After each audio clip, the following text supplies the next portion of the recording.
이게 일본이 정말 잘 나갈 때는 이런 게 없었다는 거예요. 일본에 대한 자신감이 많이 결여됐다 이 얘기죠. 일본이 G7에서 탈락되고 한국이 들어갈지도 모른다. 과거에 잘 나갈 때는 그런 얘기들이 전혀 없었는데 지금 그렇지 못하니까 전 세계가 일본에 대한 민낯을 알기 시작했고, 한국은 거기에 대해서 좋은 점 얘기하면 뭐 다들 국뽕이라고 너무 강하게 얘기하고, 일본은 사실은 어떻게 보면 일본이 스고이 하고 이런 것들이 사실은 국뽕이라고 봐야겠죠. 왜? 그렇지 않은데 그렇다고 얘기를 하는 거잖아요. 한국은 사실상 그렇고 그 팩트가 안 맞는 거죠. 그래서 일본은 국뽕이 사실상 많이 존재한다 이렇게 보는, 한국보다 국뽕이 일본은 더 많다고 봐야겠죠.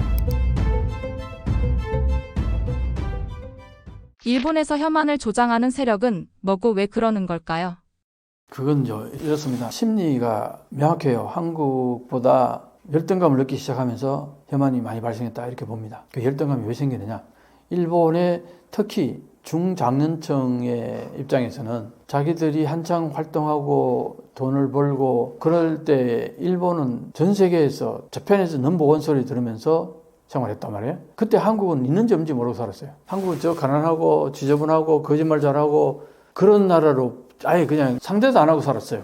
그랬는데 어느 날 보니까 일본이 뭔가 이상해지면서 자꾸 뭔가 축소대회가 나가는 것 같고 쇠퇴해 가는 것 같고 뭔가 불안불안한데 한국 보니까 겨울 연가 뭐 드라마가 들어오더니만 막 일본의 장노년층의 아주머니들이 열광하고 그러니까 중장년층의 남성들의 입장에서 볼 때는 한국 김치도 옛날에 되게 싫어했고 뭐 조센징 그러면서 싫어했잖아요. 여러 가지로. 그랬는데 그런 식이 남아있는데 아니 뭐 연사마 그러면서 막 깍깍 그러고 한국에 막 그 같이 가가지고 막 그 성지순례 하듯이 막 가가지고 하는 것도 영상이 나오고 그러니까 이 옆에 애들 미친 거 아니야? 그런 수준이 된 거예요. 그러다 보니까 그게 이제 혐한으로 가게 된 거죠.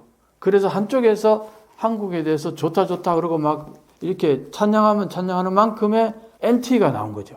그게 반대. 그게 이제 어떻게 보면은 정신승리 같은 거잖아요. 좋다는 걸 인정하는 순간 일본이 초라하게 느껴지니까. 그게 일본이 잘 나갈 때는 그런 게 없다니까요. 혐한도 별로 없어요. 일본이 잘 나갈 때는. 일본이 지금 쇠퇴하는 과정 속에서 한국이 잘 나가니까 그게 이제 하나의 질투의 대상이 된다는 이런 맥락이 심리적으로는. 그러고 나서 이제 겨울연가가 그러고 나서 그 뒤로 겨울연가가 꽃을 피면 꽃을 피는 만큼 혐한이 꽃을 피웠었어요. 그러다가 이제 그것 때문에 한류가 어느 정도 사그러졌다가 워낙 이쪽에 엔티들이 많으니까 뭐 예를 들어서 방송국에 막 한국 드라마 같은 거 방영하면 막 가가지고 방송국 앞에 가서 막 데모하면서 한국 드라마 못하게 막 그러고 했단 말이에요. 그러니까 좀 잠잠해졌다가 다시 또 한국의 콘텐츠들이 좋으니까 다시 또 들어가잖아. 그럼 이렇게 몇 차례 이게 굴곡이 있었단 말이에요.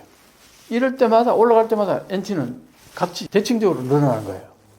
그게 이제 특히 한국의 드라마라든가 케이팝을 즐기는 사람들이 누굽니까? 대부분 10대 젊은 사람들이 많고 또 여성들이 많다고. 드라마는 이제 20대, 30대로 확장돼 나오고 그런 부분이 있지만 그러다가 지금은 이제 많이 확장이 돼가지고 한국의 드라마가 일본에서 뭐 워낙 이제 인기가 있다 보니까 이제 많은 사람들이 이제 공감을 하게 되죠. 그런데 여전히 장노년층의 남성들은 한국 드라마가 재밌어. 아예 그냥 근처 안 가려고 그러고 거부하려고 그러고 그런 것들이 이제 혐한으로 나타나는 거죠.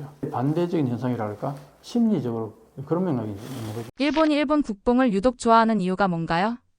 사실 일본이 국뽕이 막 꼽힐 때는 이런 얘기를 합니다. 그 원로 어떤 분을 만나서 얘기를 했더니 이게 일본이 정말 잘 나갈 때는 이런 게 없었다는 거예요. 그 국뽕이 나온다는 얘기는 일본에 대한 자신감이 많이 결여됐다 이 얘기죠. 그래서 사실은 일본이 뭐 스고이 뭐 이런 얘기들 그런 책을 쓰는 것들이 많다고. 스고이 굉장하다. 근데 그런 책들이 일본에서는 꽤 팔리고 했었는데 어떤 작가는 또 뭐라고 했냐면 일본 스고이 정말 웃기는 소리다는 그런 식으로 일본 전 세계 나가봐요. 일본인들만 일본 스고이 그러지 누가 일본 스고이 그러냐고 진짜 신랄하게 쓰는 책도 내가 한번 본 적 있어요.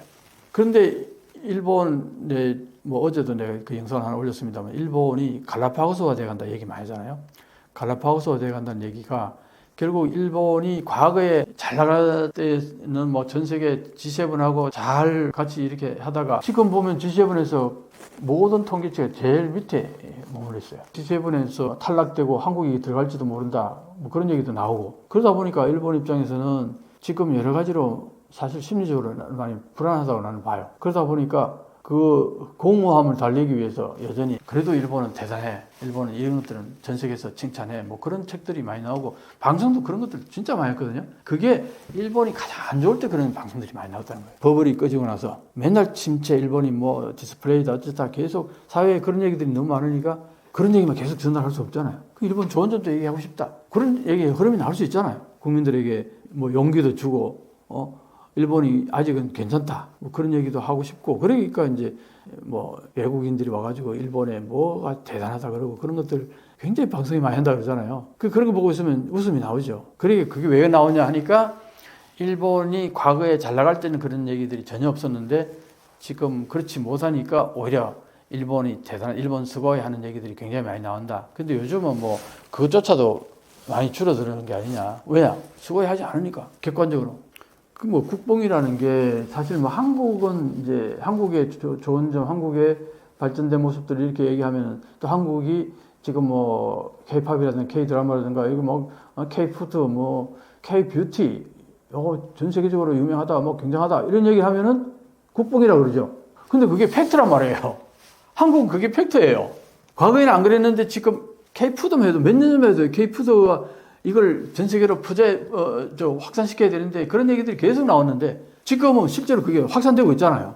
난 놀라워요. 몇 년 사이에 확 바뀌는 것 같아요, 한국이. 이 전 세계가 한국을 발견하기 시작한 게 몇 년 안 됐어요. 10년도 안 됐다고 나는 봅니다. 최근 한 5년, 특히 코로나 겪으면서 코로나 대응을 한국이 잘했다고요. 그게 왜 그러냐? 한국은 카드를 쓰고 디지털화가 잘 됐다 보니까 환자가 이동한 그 노선을 어떤 식으로든 금방 캐치해내고 거기에 대해서 이 사람들 주변에 있는 사람들까지 다 해가지고 검사받게 하고 그 격리하고 이런 것들이 전 세계에 알려지면서 야, 한국이 시스템이 어떻게 저게 가능하냐? 일본은 아예 전혀 안 됐거든, 그게. 근데 그게 어떻게 됐냐 보니까 전부 디지털화 때문에 그렇게 된 거예요. 카드 쓰고 그 다음에 와이파이가 통하니까 그게 지나간 게 그게 다 잡힌단 말이에요.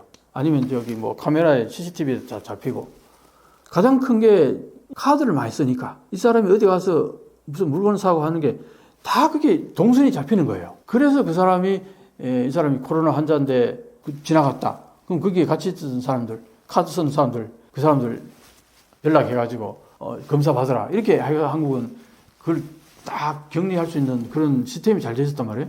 그런 걸 보면서 전 세계가 한국에 그 여러 가지 기술적으로 뛰어남, 디지털화된 세상 이런 것들을 인식하기 시작했는데 그게 완전히 반해가지고 일본은 전혀 그렇지 못했다고. 거기에서 이제 전 세계가 일본에 대한 민낯을 알기 시작했고 한국의 또 여러 가지로 발전된 모습을 알게 된 거죠. 그러다 보니까 한국은 거기에 대해서 좋은 점 얘기하면 막 다들 국뽕이라고 너무 강하게 얘기하고 일본은 사실은 어떻게 보면은 일본이 뭐 스고이 하고 이런 것들이 사실은 국뽕이라고 봐야겠죠. 왜?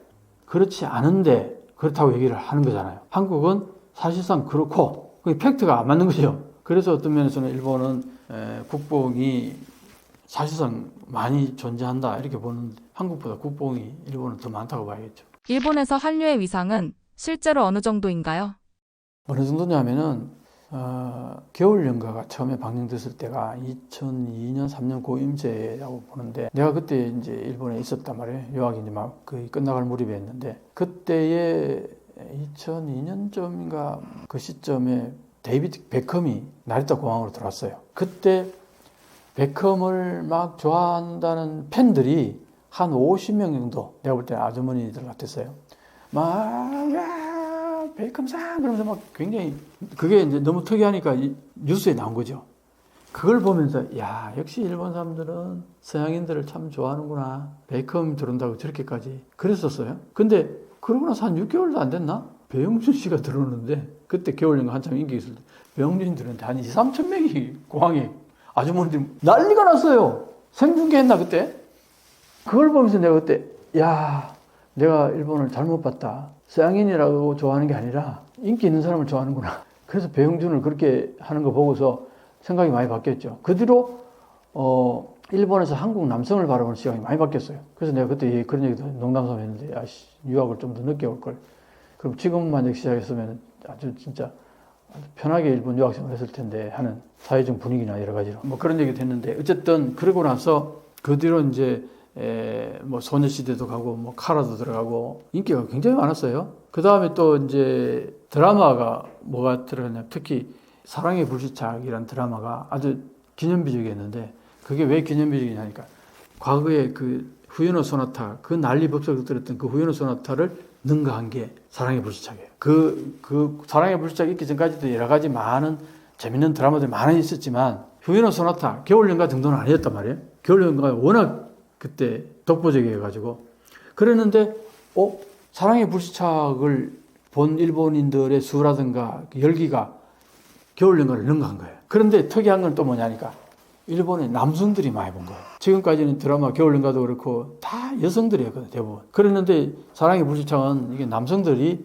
공감을 하게 되고 그걸 보게 되면서 이 확장이 된 거예요. 그래서 어떤 의미에서는 사랑의 불시착이 한류에 있어서는 기념비적인 하나의 사건이라고 볼 수 있어요. 진짜 인기가 많았고 중년 남성들까지도 이제 끌어들이게 됐고 그 NHK 그 사장을 아베가 그 앉힌 사람이 우리로 치면 아주 혐한하는 사람이에요. 그 사람이. 그 사람이 NHK에 들어가가지고 NHK를 완전히 막 휘저어놔 버렸어요. 과거에는 NHK 그러면은 상당히 중립적이고 아주 그 철저하게 믿을 만한 방송국 이렇게 됐잖아요. 근데 아베가 총리가 되고 나서 방금 이 사람을 거기에 NHK의 사장으로 들어가면서 완전히 우경화가 되어버린 거예요. 언론이. 그랬던 사람인데 이 사람이 자기 아는 지인이 사랑의 불시착을 꼭 한번 보라고 너무 재밌다고. 근데 이 사람은 혐한 중에 혐한 아주 대표적인 혐한 인사였거든요. 한국에 대해서 거의 조롱 내지는 어떤 책까지 냈었어요. 뭐 그렇게까지 그랬던 사람인데 이 사람이 아니 아무리 지인이지만 내가 한국을 그렇게 싫어하는 거 알면서 나한테 그런 드라마를 나한테 추천해? 그러면서 처음에는 막 욕까지 했다 그러더라고요. 무슨 말도 안 되는 소리 하고 있느냐고. 그러다가 어떻게 보게 됐다는 거예요. 보고 나서는 완전히 그냥 야 이거 한국 드라마 굉장하다 이래가지고 자기 그 후기를 남겼어요. 후기를 남겼더니 그게 댓글들이 완전히 난리가 났죠. 너가 배신자 막 이렇게 된 거예요. 그 정도로 사랑의 불시착은 하나의 기념비적인 작품이다 일본에서. 그 대단한 거죠. 그게 상징적으로 얘기하는 거고. 그래서 한류는 지금 일본에서 어느 정도냐 의심할 여지가 없어요. 그 다음에 또 하나 드라마가 어떤 게 있었냐니까 그 주인공이 한국 남자인데 이 한국 남자가 그 드라마에서 한국말로 해요. 그런데 그 여자 주인공이 독특한 능력이 있는 거야. 상대방의 마음을 읽을 수 있는 능력이 있는 거야. 그러니까 일본 사람이 만약에 앞에 앉아있으면 일본은 속으로 하는 말 있잖아요. 속으로 생각하는 게. 그게 다 읽히는 거예요, 이 사람한테. 근데 한국 사람이 한국말로 하는 거는 못 알아듣잖아요, 이 사람이. 그러니까 모르는 거예요, 저게 무슨 말인지.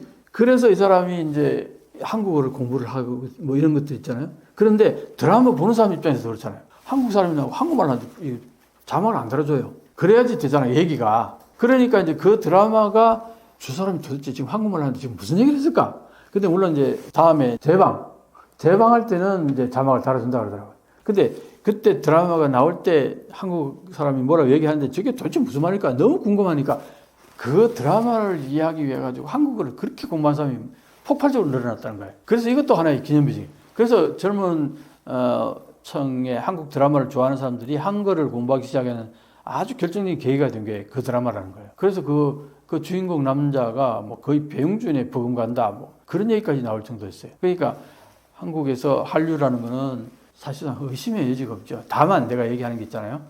그렇게 꼽히면 꼽힐수록 거기에 대한 그림자가 생긴다니까요. 이게 혐한이에요. 그 세력들은 대부분이 중장년의 노년까지 남성들이 대부분이다. 그래서 이게 딱 나눠져요. 일본의 혐한이 주로 중장년 남성이라고 하는데 요즘에는 어떤가요? 이제 일본에서 혐한 서적이 몇 년 전까지만 해도 저 서점에 가면 코너가 있었어요. 혐한 서적들 특별히 코너가 이렇게 있었는데 지금 그게 많이 사라졌다고 그래요. 그게 왜 그러냐 그랬더니 현재 한국 정부하고 사이가 좋잖아요. 한국 정부가 사실상 많이 양보했잖아요. 여러 가지로. 그러다 보니까 일본의 우익들 입장에서도 지금 한국 정부가 이렇게 어쨌든 자기들한테 뭐 그냥 안개다 주다시피 하잖아요. 뭐 물컵도 그냥 방한컵 채워 그냥 건네주고. 그러니까 거기에 대고 혐한을 하면은 좀 그렇지 않냐. 그래서 혐한이 많이 사라졌다는 거예요. 그리고 실제로 한류도 많이 꼽히고 한국 정부가 일본을 자극하는 게 없잖아요. 그리고 한류도 꼽혀 있잖아요. 근데 혐한이 이게 안 팔리는 거예요.